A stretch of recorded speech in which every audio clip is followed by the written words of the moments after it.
Assalamualaikum warahmatullahi wabarakatuh.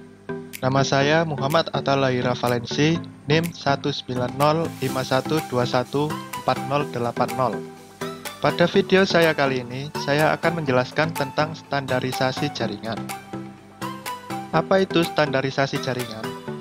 Standarisasi jaringan atau protokol jaringan adalah sebuah aturan main yang digunakan agar semua hal atau pekerjaan dapat berjalan dengan baik dan komunikasi dapat terjalin dengan baik pula. Pertama ada OSI model.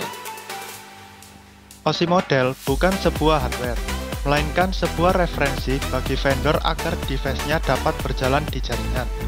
Selain itu, OSI model juga berguna untuk mempermudah pengertian, penggunaan, desain, pengolahan data, dan keseragaman standar vendor. OSI model terdapat 7 layer, yaitu layer application, layer presentation, layer session, layer transport, layer network, layer data link, dan layer physical.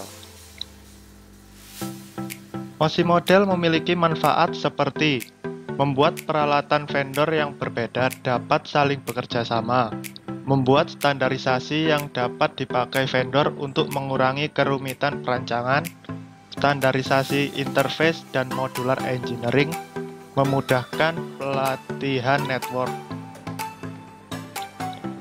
Implementasi OSI model dalam protokol jaringan. Implementasi OSI model ada dua, yaitu UDP dan TCP. Yang pertama adalah UDP atau User Datagram Protocol, memiliki karakteristik seperti connectionless atau tanpa kabel, unreliable atau tidak handal, menyediakan perhitungan checksum berukuran 16 bit terhadap keseluruhan pesan UDP.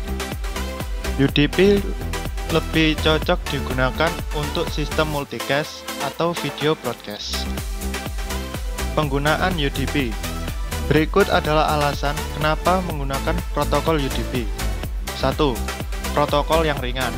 2. Protokol yang tidak membutuhkan keandalan. 3. Protokol lapisan aplikasi yang mengimplementasikan layanan keandalan. 4. Transmisi broadcast.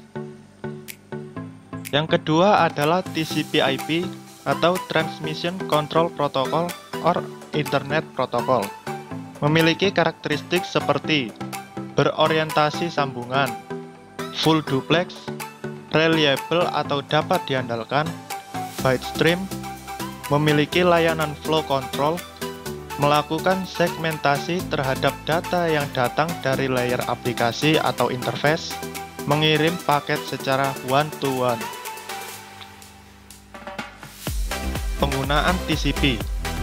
TCP umumnya digunakan ketika protokol lapisan aplikasi membutuhkan layanan transfer data yang bersifat handal. Contoh protokol yang menggunakan TCP adalah HTTP dan FTP. TCP Three-Way Handshake. TCP Three-Way Handshake merupakan sebuah proses transmisi yang ada dalam protokol TCP/IP. TCP menggunakan proses jabat tangan yang sama untuk mengakhiri koneksi yang dibuat dan menjamin dua host yang sedang terkoneksi dapat menyelesaikan proses transmisi data. Proses three-way handshake dimulai dari host pertama akan mengirim segmen TCP dengan flag SYN diaktifkan pada host kedua. Kemudian, host kedua akan meresponnya dengan mengirimkan segmen acknowledgement dan juga SYN kepada host pertama. Setelah itu, host pertama dan host kedua bisa mulai saling bertukar data. Well-known port or reserved port merupakan port standar atau port umum yang sudah ditetapkan oleh IANA atau Internet Exchange Number Authority. Port yang ditetapkan memiliki range mulai dari 0 hingga 1023. Well-known port hanya dapat diakses oleh system account or root account. Selanjutnya ada register port.